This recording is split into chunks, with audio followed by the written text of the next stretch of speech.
name. My name is Britney Jean Spears. A country name. Well, I grew up in a really, really small town. It's called Kentwood, and it's like an hour away from New Orleans. I live in Louisiana.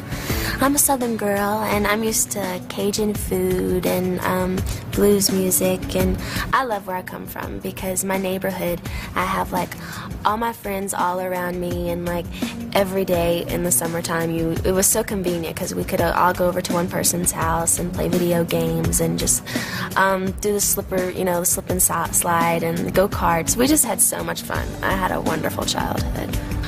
The population in my hometown is like 1,200 people. So it's like really small. It's really, really small. Literally, you don't have to lock your doors where I'm from. And it's just, it's like that nice home feeling. So, was I popular in high school? I don't think so. I mean, to a certain extent. I mean, I had my friends that were, I left school kind of when you started getting like, the popular crowd, like in high school. Because like I was in the 9th grade, and that's when, you started going to homecomings and proms and stuff like that. And that's right when I started, right when this older guy, he asked me to homecoming, I thought I was everything, and I thought I was popular then or whatever. But then after that, I left and I started singing and I started doing, dealing with my career. But I wouldn't say I was a nerd or a dork, but I wouldn't say I was like the cheerleader or popular person, because I wasn't a cheerleader. I was always really doing my own thing. I was always like reading books and stuff like that. My first love was dancing, really, because when I was like 3 years old or 4, my dad owned a gym like that was like 5 miles from where I live, and a dancing teacher came in and she started teaching class, and my mom was like, well, why don't you just, start going? So they had a little kids class, so I started going. I went there for like 3 or 4 years. Then I went to gymnastics. And back and forth to gymnastics, it was like an hour away because the gym was like really great. It was really, really good. And I remember going back and forth every day, and then an hour drive, I would just like, my mom, unlike most moms, would just turn up the radio and we would just sing the whole way. And not that, radio is not really good training for your voice or whatever, but my mom, she could, she realized I could sing. So she's like, why don't we, start, so she brought me to this lady that was at a gym, and she was like, listen to her, because she knew I could sing, but she wasn't really. And she's like, yeah, she can really sing good. You need to start putting her in like competitions and stuff. So from then on, I started, singing in competitions and dancing in competitions, and just one thing led to another. Yeah, I sing in church too. Yeah, we have the church choir. The first time I sang in front of an audience was from my kindergarten graduation. I sang What Child Is This? It's like a Christian song. And I must have been nervous because my head was turned. I was really young. I was 5. And I had my head turned to the side the whole time. I saw a videotape of it last time I was home. I was so embarrassed. I was like, oh, Lord. My head was like turned to the side like this. And I was like singing like this the whole time because I was so nervous. But it was really, really cute. And I reminded myself so much of my little sister. When I was little, I didn't say, I'm going to be a superstar, this is what I'm going to do. But I was always doing shows.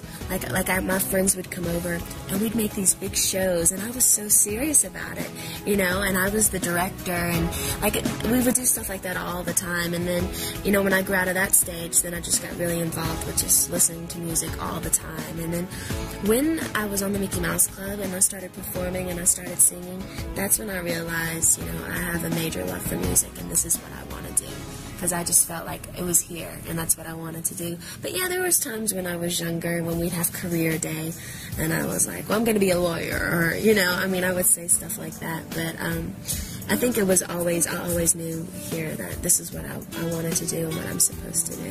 When I was in the 9th grade, that's when it was in the middle of the year, and I decided I wanted to sing again. And it was really weird that my entertainment lawyer from New York, he called me up and he was like, come to New York. So I had to fly to New York by myself for the day, which is a big deal when you're, like 15. So I flew to New York, and I sang for several different record labels. And it was just really, really nerve-wracking because it was like all these people just staring there, looking at you, saying, well, I wonder what she can do, And then after that day was over with, it was like, whew, thank goodness. And I flew out that same day. Yeah. Yeah, and I totally remember that day because I had shoes on, were like this tall, and I wasn't used to walking in New York. And my Larry, the person I was with, you know, they walk so fast, and I was like, oh my God. I remember when I got home that night, I was just like, rub my feet, Mom. But anyways, yeah, that's when I left. How did I get into Star Search? Well, actually, they had a little audition in New Orleans, and I went in when I was like really young, before I went even to New York or anything. And I auditioned, and they called me back, and that was a really, really long time ago. I just remember when I was there, it was like my first time to ever be on TV, and I was so young, I really didn't think, you know, I was like 8 years old. No, actually, I was 9.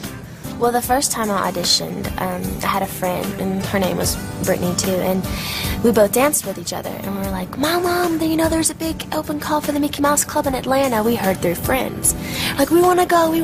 And she was like, no, I'm not driving all that way, you know, to Atlanta. So we begged them for like 2 weeks. So finally, like, okay, we'll take you. So we went there, and it was like this huge, you know, open call, and we weren't really expecting anything. And, well, they narrowed it down to like 6 kids, and me and her, we were one of the 6 kids, and the casting director was like, you know what, I think you're too young. And that's when they were hiring people like Carrie Russell. They were like, I think 5 years older than me. And like JC, it was like a, you know, older set of kids. And like, you know, you're too young, but I really think it would be, you know, cool if you went to New York, because I have an agency there that I want you to check out. So we were like, whatever, you know, we went home, and I waited like 6 months before we got the courage to go up there and just experience it, because I'm from a small town, and it's just really unheard of just to up and go to New York. And people were telling my mom, like, you're crazy. We did it, and we went up there, and it was hard at first because I had to make new friends, but something about New York, you know, when you first get there, it's kind of scary, but it kind of grows on you, like the energy and the whole New York thing. I ended up loving it. And I got a job doing an off-Broadway play called Ruthless, and it was based on the movie The Bad Seed. And it was a lot of hard work because I was the main character, and you had to sing, and you had to dance, and you had to act, and it was every night. And it was just like so monotonous. It was just, but then I kind of got tired, and I was gonna have to perform on Christmas night, and I was getting, you know, really upset, you know, because I wanted Santa Claus, you know, I wanted to be home with my family, and you know, I think I was like 11 years old, and so I told my mom, because she always told me, whenever you want to pack up and just go home, let's do it. So I was like, you know what, I gotta go home, you know, I gotta go home and be with my family again, yeah, because I totally missed it. So we packed up and everything, but the day before we left to audition again for the Mickey Mouse Club, they had another, you know, audition for it. It was like, this is like 2 years later. And that's when I got it. So I got to go home and experience Christmas. Then I waited like 3 months before I started doing the Mickey Mouse Club. And the Mickey Mouse Club, it was so much fun. It really was. I mean, there was like 20 kids on the show. And I mean, we did it at MGM Studios. So it was like we were right next to Magic Kingdom, and it was just like, it was so cool. Because like on our breaks, we would just go and ride rides, and it was so easy really, because you get up at like 9, you do your thing, and then you were off at 6. And I don't know, and I had like a lot of friends, and it was so much fun. I did the show for 2 years, but it was 6 months out of each year that I had to go. So, you know, when we got finished filming, I would get to go home for 6 months and just be, you know, normal. You do have to make sacrifices sometimes for things that you really love, and that's one of them. And I mean, just like that, and just me being away from my family. But I have to say, I would much rather be doing this. I mean, it's either that or, you know, not doing this. So, I mean, I would much